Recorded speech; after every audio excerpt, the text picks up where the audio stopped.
Boa noite a todos, aos presentes, aos nossos irmãos internautas que nos assistem nesse momento. Que os bons espíritos, protetores dessa casa, protetores da tarefa da divulgação da doutrina espírita, possam nos auxiliar para nos fazer bem compreendidos na noite de hoje. A nossa tarefa hoje é fazer uma conversa fraterna com base nos primeiros capítulos apenas do livro Pensamento e Vida, psicografado por Francisco Cândido Xavier, pelo espírito de autoria do espírito Emmanuel. O próprio Emmanuel, no prefácio desse livro, diz que a pedido de almas amigas, ele resolvera escrever esse pequeno livro, que é uma adaptação de uma cartilha oral usada no plano espiritual, nas escolas de regeneração, para nós outros, quando desencarnados, e os irmãos desencarnados, que estão em preparação para adentrarem o corpo físico. Então, é uma cartilha bem compacta, mas com conteúdos bastante densos na perspectiva psicológica. De fato que cada capítulo deste livro daria, sem dúvida nenhuma, 1 hora de conversa fraterna. Mas, especialmente para a noite de hoje, falaremos sobre pensamento e vida, mas no tocante a pensamento e vontade. E aí eu gostaria que todos pudessem ficar em seus lugares e tivessem bastante atenção, porque em alguns momentos nós faremos uma viagem acima da velocidade da luz.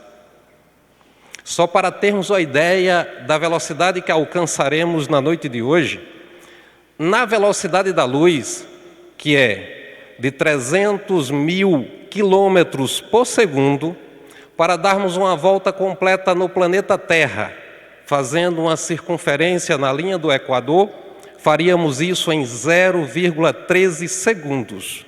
Menos de 1/10, ou pouco mais de 1/10 de segundos, para darmos a volta completa na Terra. Para irmos da Terra à Lua, em 1,25 segundos, chegaríamos à Lua na velocidade da luz. Para, por exemplo, se nós tivéssemos o merecimento de, nesse momento, sermos convidados pelo Mestre Jesus para participar com ele de uma reunião no Sol, para chegar lá, à velocidade da luz, levaríamos 8,3 minutos. E aí a gente já começa a ver que a luz não é tão rápida assim, porque se nós quiséssemos atravessar a Via Láctea de uma ponta a outra, e a Via Láctea, em comparação com o universo conhecido, é muito pequena, porque a Via Láctea é apenas uma das mais de 200 bilhões de galáxias estimadas, e ela nem é a maior.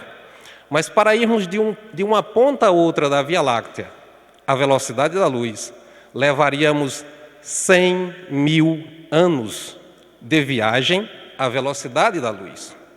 E se resolvêssemos fazer uma viagem de fim de semana, vamos para a constelação de Andrômeda. Se saíssemos da Terra para a constelação de Andrômeda, a velocidade da luz, levaríamos 2.500.000 anos para lá chegar. Então, a luz não é tão rápida, né? Os próprios cientistas já descobriram que há uma partícula subatômica que viaja acima da velocidade da luz, que são os neutrinos. Os neutrinos chegam a 300.006 quilômetros por segundo. Então, o convite da noite de hoje é para viajarmos na velocidade do pensamento. Certamente, o pensamento é mais rápido que a luz. Não conhecemos ou não podemos mensurar que velocidade é essa. Mas em alguns momentos nessa noite, vos garanto que viajaremos na velocidade do pensamento. Tanto é que em alguns momentos, alguns de vocês vão deixar de prestar atenção no que eu estou dizendo e por alguma palavra que eu disse, remeterão o pensamento para fora desse ambiente. E quando retornarem, já terei dito algumas coisas que vocês não captaram. Se perceberem, normalmente acontece isso quando estamos assistindo às palestras. Fazemos viagens rápidas. Então, já que gostamos de fazer essas viagens rápidas para fora do ambiente da palestra, eu vos convido para fazerem uma viagem rápida agora. Imaginem um amigo, um parente, alguém querido, que mora muito distante, ou que mora distante. Eu vos convido a fazerem uma viagem rápida. Por gentileza, se puderem, vão até a presença desse amigo, dessa amiga, dessa pessoa querida, mesmo que desencarnada, e lhe dê um abraço. Também não precisa ser um abraço tão apertado, né? E aí vocês podem voltar. Viram como foi rápido? A velocidade do pensamento é incrivelmente rápida. E é sobre esse atributo do Espírito que gostaríamos de tecer algumas considerações na noite de hoje. Mas o que é o pensamento? Para Aurélio, em seu dicionário, o conceito mais simples, ou o resumo do conceito que está lá é: pensamento é formar no espírito pensamentos ou ideias. Ou seja, pensamento é a faculdade de formar ideias no espírito. Para o próprio Aurélio, não é possível formar pensamentos na matéria, mas no espírito. Para Emmanuel, no livro Pensamento e Vida, ele diz assim: pensamento é a força que tudo move, criando e transformando, destruindo e refazendo, para acrisolar, ou seja, depurar, purificar e sublimar. Allan Kardec, na Revista Espírita de dezembro de 1968, diz: sem o pensamento, o espírito não seria espírito. E isso vai de acordo com o pensamento de René Descartes, quando ele diz: penso, logo existo. Ou seja, a prerrogativa da existência como nós existimos hoje é uma prerrogativa de pensar, de ter a faculdade de exprimir pensamentos, de ter pensamentos. Mas como surge essa faculdade? De onde ela vem? Como ela emerge na nossa constituição espiritual? André Luiz, no livro Evolução em Dois Mundos, nos ajuda a refletir sobre isso. André Luiz diz que a nossa evolução, como princípio inteligente, no orbe do planeta Terra, demanda na ordem de 1,5 bilhões de anos atrás o seu start inicial. Então, há 1,5 bilhões de anos estamos amadurecendo, nos individualizando, evoluindo o nosso princípio inteligente. E o nosso pensamento vem com esse amadurecimento. Começamos a nossa jornada evolutiva como princípio inteligente na forma mineral. E na forma mineral, nós temos o atributo da matéria de acumular cargas elétricas estáticas, a elétrons, a energia. E essa faculdade dos minerais, e a faculdade de mudar, por exemplo, de característica com a presença ou não de uma força elétrica, produz a capacidade de memória. Talvez os rudimentos da nossa memória estejam na nossa formação do princípio inteligente no estado mineral. Só para termos uma ideia disso, de que é feita a memória dos nossos computadores? O principal componente da memória dos nossos computadores é o mineral. Quem sabe o nome? Silício. O silício tem a faculdade de mudar característica quando colocado sobre uma corrente elétrica. Então, o silício é um mineral que possibilitou o desenvolvimento da memória nos computadores, né? Chips, nanochips com enorme capacidade de memória. Quem sabe daí, dessa faculdade mineral, não advém os princípios da nossa faculdade de memorizar as coisas. E aí, nós temos em nós minerais que, segundo a ciência, se eles estiverem em pouca quantidade, isso pode ser correlativo a um problema de pouca memória ou de lapso de memória. Nós temos no nosso cérebro, por exemplo, minerais como o selênio e o cromo, que quando em baixíssima quantidade, pode ser indício, se assim sintomas houver, de falta de memória ou de lapsos de memória, né? O selênio também, ele é encontrado como um protetor das faculdades cardíacas. Talvez a gente, por isso, associe, né, por essa faculdade de memória e sentimento, a gente associe muito a nossa razão ao coração. Ou em determinados momentos, quando lembramos de alguma coisa que aciona a nossa emoção, o que dói é o coração e não a cabeça, o aperto é no peito, né? Já há avanços na medicina em que o selênio retirado da castanha do Brasil, né, também conhecida como castanha do Pará, já é colocado em cápsulas para tratamento de problemas cardíacos, especialmente da doença de Chagas. E aí passamos para a fase vegetal. E que atributo conseguimos agregar ao princípio inteligente passando pelo estágio de vegetal? O principal atributo é o da sensação, talvez aí as primeiras percepções de luz, de perceber a luz solar, a luz do ambiente, som, atrito, o tato.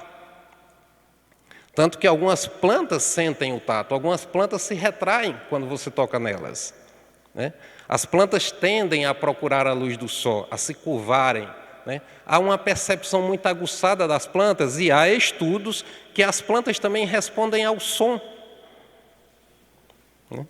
Então, no estado de vegetal, nós evoluímos o nosso espírito, ou seja, o nosso pensamento foi agregando atributos de memória, de sensação, e vamos para o estágio animal. Transitando no estágio animal, nós temos a evolução para o instinto, a faculdade que nos coloca mais conectado com o meio ambiente, porque saímos do estágio estático vegetal para um estágio de mobilidade, de interação maior com o meio ambiente. Portanto, se desenvolve o instinto para se ter uma maior faculdade de sobrevivência. E aí, nós começamos a ter uma interação maior com os outros fatores, seres da natureza.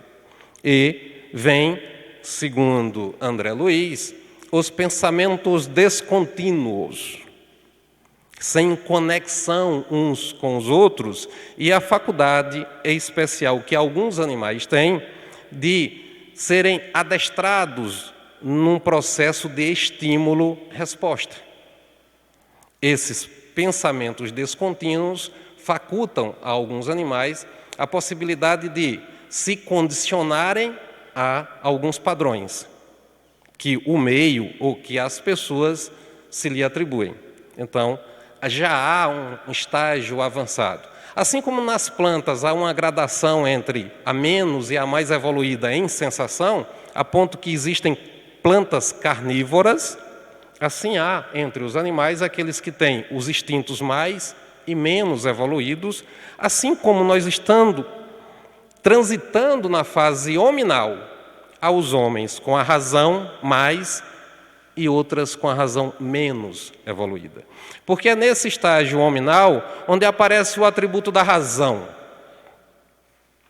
E é esse atributo da razão que interage com o instinto, que não cessa de existir. O instinto e a razão estão em nós e convivem e conviverão conosco, ainda ao passo em que estivermos na estrada evolutiva.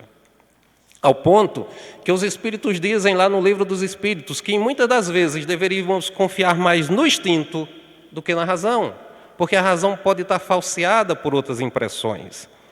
E aí surge com o atributo da razão, no nominal, o fenômeno do pensamento contínuo. E esse fenômeno do pensamento contínuo dá um dinamismo surpreendente e muito maior a essa capacidade do pensamento de agregar memória, sensações e instinto, que trabalham simultaneamente. André Luiz informa que a palavra falada, especialmente a comunicação oral, quando criada pelo homem e convencionada por ele, ainda nos primórdios, como um ser ainda praticamente selvagem, dá uma propulsão muito grande ao pensamento contínuo. É a palavra que condiciona o pensamento contínuo. E faz com que esse atributo vá fazendo com que a gente evolua e esse atributo de pensar seja melhor explorado quando encarnados. Mas será que eu, daqui de onde eu estou, emitindo sons que estão se propagando em ondas pelo ar, estão sendo captados por vocês, sejam os nossos amigos internautas ou os aqui presentes. Vocês captam as ondas que se propagam no ar do que eu estou falando, e seu equipamento auditivo auricular transforma essas ondas em pulsos elétricos.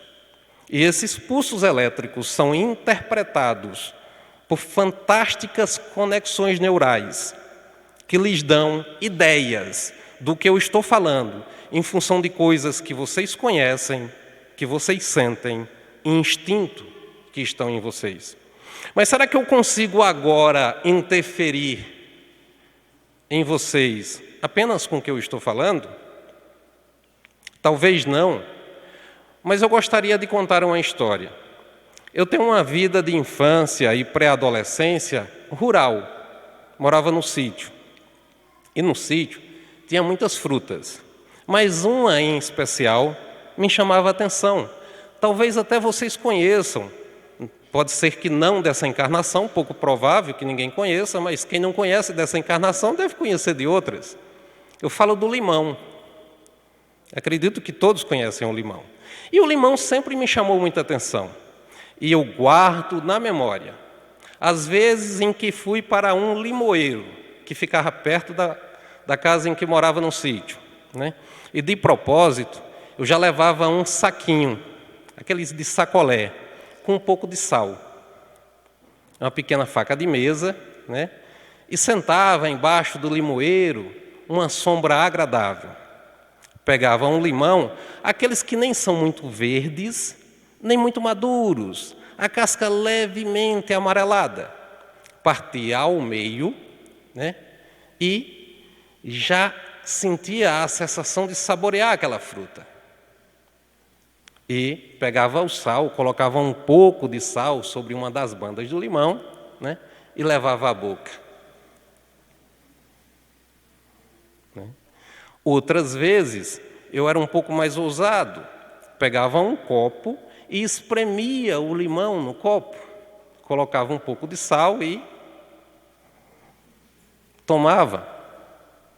Eu não sei quanto a vocês, mas sempre que eu lembro dessa história, a quantidade de saliva na minha boca aumenta. Às vezes um pouco, às vezes consideravelmente. A questão é, se é apenas um pensamento, ou vocês estão com o limão na mão? Alguém tem um pouco de sal no bolso? Não. Esses objetos não estão existindo aqui e agora no lugar em que você está. Mas ao lembrar, ao voltar a uma percepção armazenada pela memória, ao entender sensações que estão gravadas, o pensamento aciona pulsos elétricos ou eletromagnéticos no nosso organismo, que faz com que o pensamento não seja um pensamento, ele seja real. O organismo aumenta a quantidade de saliva na boca para se defender do ácido do limão, porque ele sabe que é muito ácido. E como não há mentira no pensamento, você não pode dizer ao seu cérebro que mentalmente você está mentindo, porque não há mentira na faculdade mental. Tudo o que você pensa, ou tudo o que nós pensamos, é verdade absoluta. Portanto, imaginar que está degustando limão, que você está com um umbu verde na boca com um pouco de sal, qualquer coisa ácida que lhe venha à lembrança, isso vai aumentar a quantidade de saliva na boca, porque não é mentira, não é uma imaginação. Para o seu corpo, é real. Então, nós estamos conectados. Os aqui presentes e os que estão me escutando através da web, quer queiram, quer não, pela faculdade de estarmos conectados em fala e audição, estamos associados. Mas esse fenômeno de estarmos associados pelo fenômeno da fala é facilmente detectado.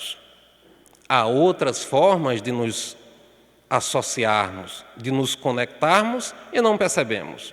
Ao passo que, se eu fosse médium e tivesse essa faculdade, ou se algum de vocês tiverem essa faculdade, vocês ficariam confusos com a quantidade de emaranhados, de feixes minúsculos de luz que estão transitando entre nós num processo de interação, de conexão energética.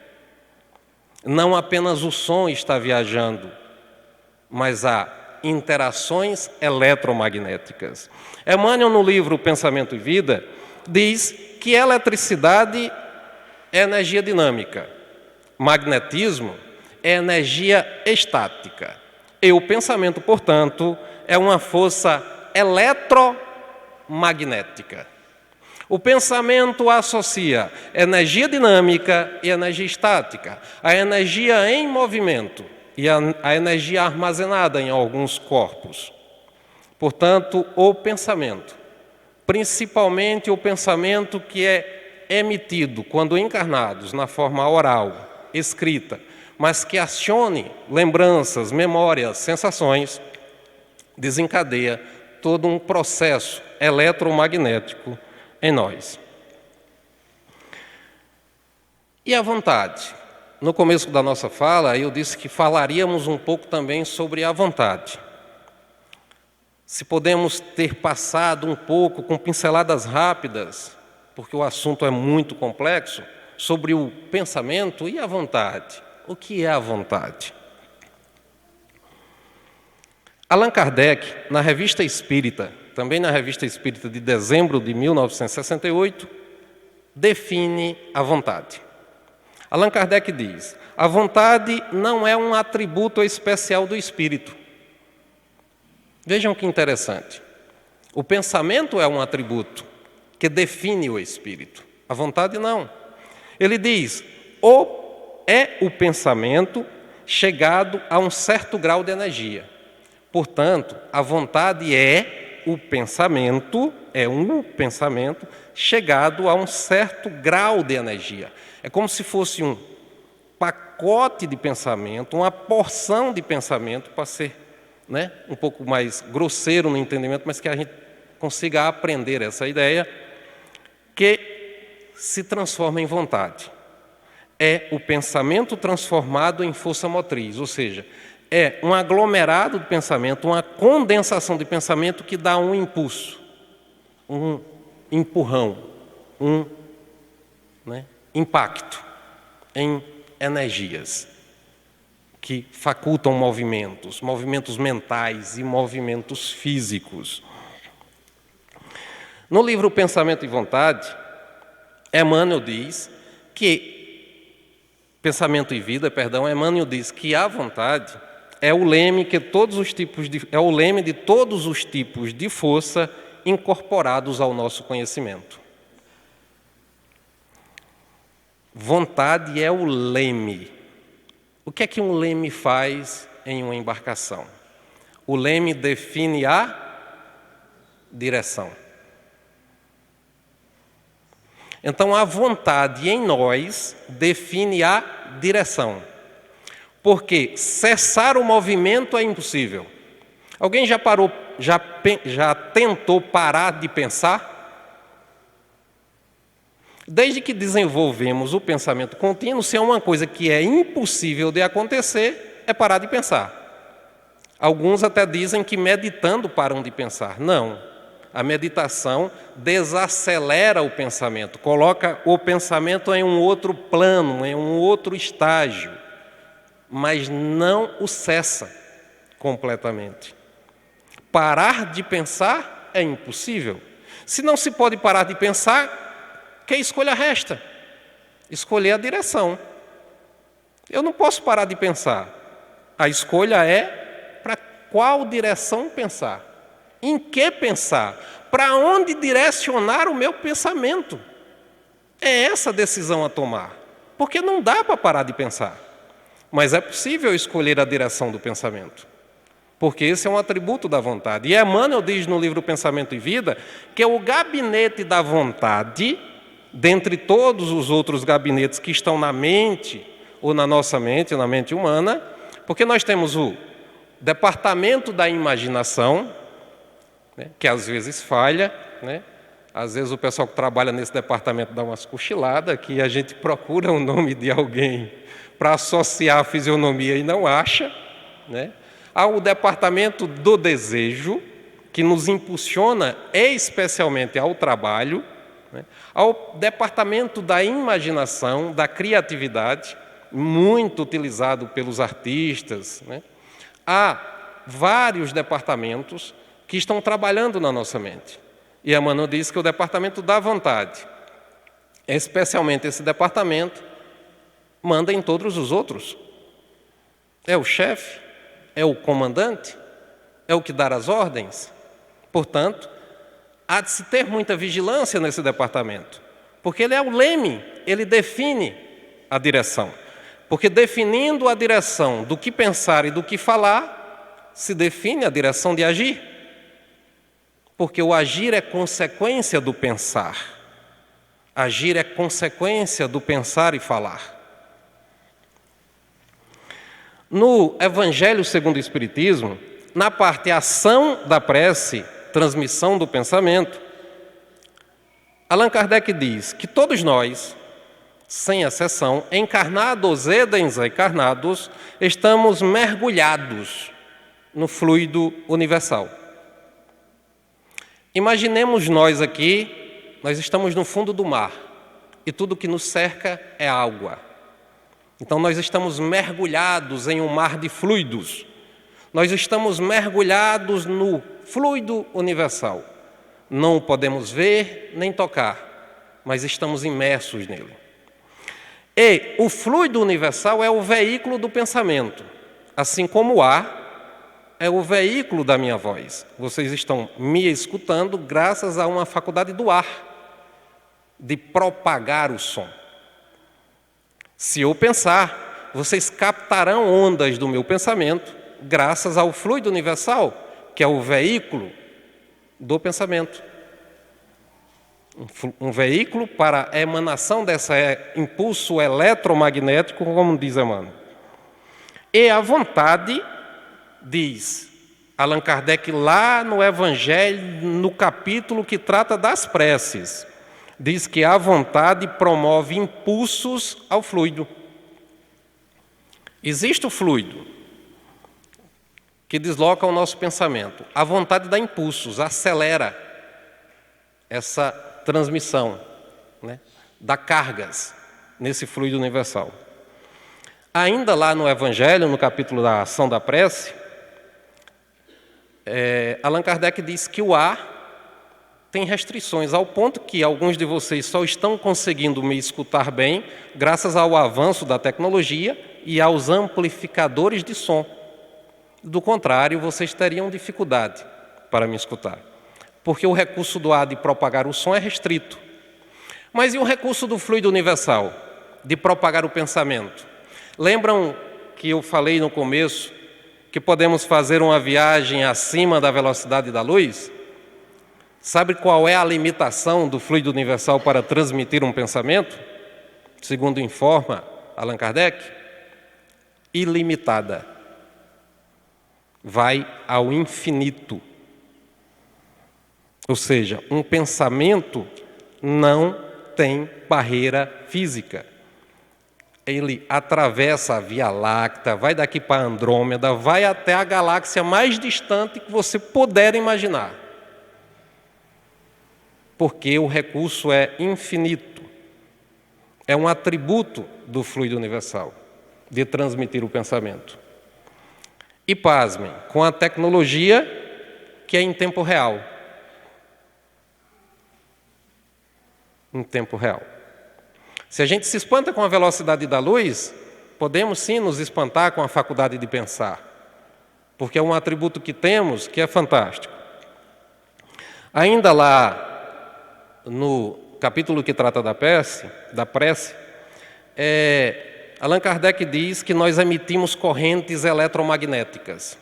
É possível que um pensamento de uma pessoa cause choque em outra pessoa. Depende da intensidade dessa carga eletromagnética. É possível que paralise uma outra pessoa, ou que lhe cause alguns efeitos, não apenas por efeito da sugestão, como eu fiz contando a sugestão aqui do limão, uma sugestão que interfere na energia eletromagnética que vocês têm em si. E que essa corrente eletromagnética, afirma Allan Kardec, é proporcional ao pensamento e à vontade de quem emite. E isso tem muito a ver com a fé. A fé é um pensamento e uma vontade numa proporção significativa.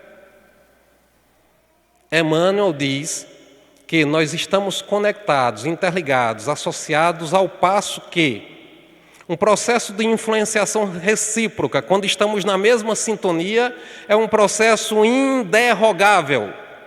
Ninguém pode escapar de uma influência de um outro espírito, de uma outra pessoa que esteja na mesma faixa de sintonia. É inderrogável. Mas ele ainda afirma e assevera, mesmo que estejamos suscetíveis a essa influência, nós temos a vontade. Nós temos o departamento da vontade para ceder ou não à influência. Influenciados seremos sempre, pela faixa de sintonia vibratória e de pensamento que estamos. Mas é possível impor pela vontade ao pensamento o jugo da disciplina mental. Então, tudo está submetido à vontade do Pai. A gente falou muito do nosso pensamento e da nossa vontade, como se fôssemos deuses. Mas Jesus disse lá no Evangelho: vós sois deuses, que brilhe a vossa luz. Porque nós temos faculdades mentais, como encarnados e desencarnados, nós temos atributos no pensamento que desconhecemos o poder. Algumas vezes desconhecemos por caridade do Pai, que talvez se tivéssemos o poder de fazer muita coisa pela força do pensamento, poderíamos não fazer coisa muito boa. Mas quando estamos fazendo a prece que Jesus nos ensinou, nós pedimos: seja feita a vossa vontade. Então a nossa vontade só é uma vontade legítima quando ela está associada à vontade do Pai.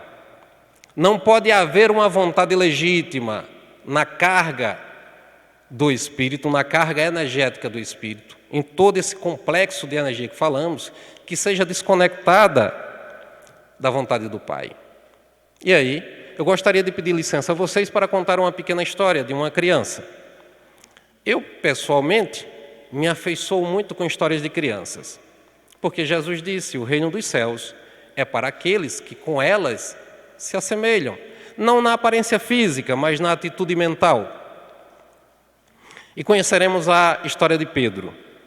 Essa é uma história adaptada por mim de um artigo que que um artigo chamado A Figueira do Caminho, que está na revista Cultura Espírita, de janeiro de 2014, e também tem um trecho publicado no site momento.com. A história de Pedro é uma história de atitude de fé. E aí eu gostaria de chamar vocês para fazer uma outra viagem, acima da velocidade da luz. Permaneçam em seus lugares, porque será uma viagem agradável. Imaginem um vilarejo, cercado por uma floresta. E é um vilarejo daqueles que conhecemos ou nessa encarnação, ou até já vivemos em encarnações pretéritas. Porque ele tem uma forma como se fosse de uma tribo indígena, de pequenas casas em formato semi-oval, com uma única entrada e saída, uma pequena estrada que atravessava uma depressão nas serras que protegiam aquele vale. Muitas árvores grandes, enormes figueiras. Casas bonitas, simples, mas bem cuidadas, muito floridas. Curiosamente, cada casa tem uma preponderância de cores de rosas mais que outras. Por exemplo, tinha a casa das rosas azuis, das rosas amarelas, das rosas vermelhas, mas casas com jardins muito floridos. Aparentemente era uma vila harmoniosa, mas havia alguns pequenos atritos entre seus moradores. Em uma tarde, começa a chover muito. Uma tempestade. Uma chuva torrencial começa a cair sobre esse vilarejo. As pessoas logo se recolhem e vão para suas casas. Há uma certa apreensão, porque elas ficam na varanda, outras na sala, mas de todas as casas é possível ver aonde começa a estrada que dá acesso ao vilarejo. E todos ficam fixamente olhando para a estrada, como se houvera um prenúncio. Uns começam a rezar, outros a lamentar. E enquanto alguns lamentam, os mais velhos dizem: acalmem-se, será feita a vontade de Deus. Se estamos no meio dessa tempestade, é a vontade de Deus. E para espanto daquelas pessoas, enorme tronco de figueira começa a rolar sobre a estrada e interrompe o caminho. Todos ficam praticamente em pânico, porque de outras vezes ocorrera isso. Eles ficaram sem acesso à cidade por vários dias e faltou comida, mantimentos. Algumas pessoas adoeceram e não puderam chegar à cidade. E imaginando esse sofrimento de outrora, ficaram muito apreensivos. A chuva começa a passar, mas já perceberam que aquela enxurrada torrencial trouxera também algumas grandes pedras. Mas Pedro, a criança da casa das rosas amarelas, sai para fora, para aquele enorme pátio, uma espécie de terreiro que tinha na frente de todas as casas, e vai mansamente para perto de uma árvore, que ficava logo próximo da onde a estrada tinha sido interrompida pelo enorme tronco de figueira. Pedro tinha um hábito de rezar para o seu anjo guardião, e dizia a ele que o escutava. E quando ele perguntava, ele lhe respondia. E aquela criança aflita, porque via os pais apavorados, os amigos, os velhos, os idosos, as pessoas, enfim, muito preocupadas, tensas com aquela situação da estrada estar interrompida. E ele pergunta ao anjo protetor: por que está acontecendo isso? Por que essa chuva? Por que está acontecendo isso? E o anjo protetor vem e diz: é a vontade de Deus. Aquela criança se inquieta e corre até onde está o tronco da figueira e começa a empurrar. Claro que um esforço em vão. Enorme tronco de figueira, muito pesado. Mas ela não desiste. Ela cai, escorrega, corta-se alguns pequenos cascalhos de pedra, limpa a lama, ainda chovia, garoava. Ela olha ao redor, alguns adultos começam a gritar: criança tola, por que empurraram em vão esse enorme tronco de figueira? Sai daí, criança tola. Mas ele não parou. O anjo se aproximou, ele sentiu a sua presença e o anjo lhe falou: não pare, continue empurrando. E ele não parou. As outras crianças que estavam nos jardins das casas já, vendo aquela atitude de Pedro, correram para ajudá-lo a empurrar a figueira. E todas as crianças do vilarejo estavam lá empurrando a figueira. E ela não cedia de lugar, porque era imensa. Mas eles não desistiram. Eles se entreolhavam, riam, brincavam, caíam. Não lamentavam e continuavam a empurrar a figueira. As mães daquelas crianças, claro, se preocuparam com aquela cena. Embora não parecesse ter risco algum, elas ficaram gritando, pedindo, implorando para que as crianças parassem, mas alguma coisa, uma força muito grande, fazia com que aquelas crianças não parassem. Aquele pequeno impulso inicial do Pedro a empurrar a figueira e a conduzir os seus amigos, crianças, a empurrarem a figueira, acabou contagiando o sentimento das mães. E elas foram lá empurrar a figueira. Claro que não resolveu. As mães também se contagiaram com a alegria das crianças. Parecia um misto de preocupação e divertimento. De logo, percebeu-se que o tronco de figueira deu uma pequena mexida, alguma coisa de milímetros. E o entusiasmo veio. Parecia possível empurrar aquele tronco de figueira. E aí, os mais velhos, pais daquelas mães, preocupados com as mães, foram lá próximo ver. E acabaram contagiados pelaquela energia e se colocaram a empurrar a figueira. E o tronco era enorme, tinha um pedaço para cada um empurrar.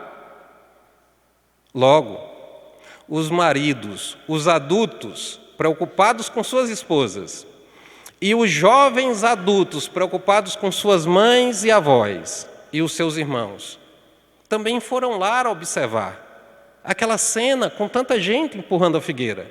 E logo eles se colocaram a empurrar a figueira. E eis que conseguiram retirar a figueira do caminho.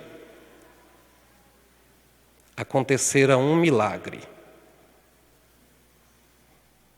A energia de todos conseguira retirar a figueira do caminho. E o impressionante, aquelas pessoas que tinham algumas arestas, algumas mágoas umas para com as outras, se envolveram naquela energia de compromisso coletivo com aquela tarefa aparentemente tão simples, que eles se abraçavam, eles riam, davam gargalhadas.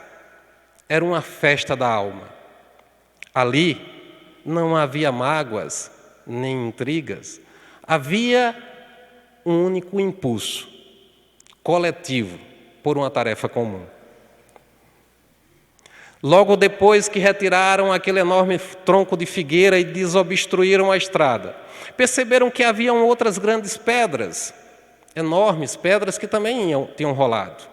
Mas como já estavam confiantes de que poderiam mexer coisa menos pesada do que aquele enorme tronco de figueira, logo se colocaram na tarefa de limpar aquela bagunça. Tiraram outros pequenos troncos de árvores, pedras pequenas, pedras maiores, e a harmonia estava feita. Foi um trabalhão. Mas conta-se que daquele dia em diante, naquele pequeno vilarejo, a paz e a harmonia estavam novamente colocados em lugar. Havia sido feita a vontade de Deus. Como podemos perceber, a vontade de Deus não está nas dificuldades que nos vêm ao caminho. A vontade de Deus não está nos sobressaltos da nossa vida. A vontade de Deus está em, ativados pela sua vontade, cooperarmos uns com os outros para a evolução coletiva e particular de cada um. A vontade de Deus nunca vai estar nas dificuldades da vida. Elas não expressam a vontade de Deus, são aparentemente a vontade de Deus, erroneamente interpretadas por nós como sendo vontade de Deus, mas são apenas equipamentos da nossa vida para nos darmos um impulso energético de pensamento e de vontade para nos melhorarmos. Eu gostaria de, nos momentos finais da nossa conversa fraterna, fazermos uma pequena viagem de volta e irmos para o Livro dos Espíritos, pergunta 909. A pergunta de Kardec é extremamente sábia, como todas as outras. A pergunta é: poderia sempre o homem, pelos seus esforços, vencer as suas más inclinações? Vou repetir a pergunta porque ela é muito importante. Poderia sempre o homem, pelos seus esforços, vencer as suas más inclinações? E a resposta é surpreendente. A resposta é sim. E, frequentemente, fazendo esforços muito insignificantes. Gente, a resposta é sim, e frequentemente fazendo esforços muito insignificantes. Os Espíritos dizem que nós podemos vencer as nossas más tendências com esforços insignificantes.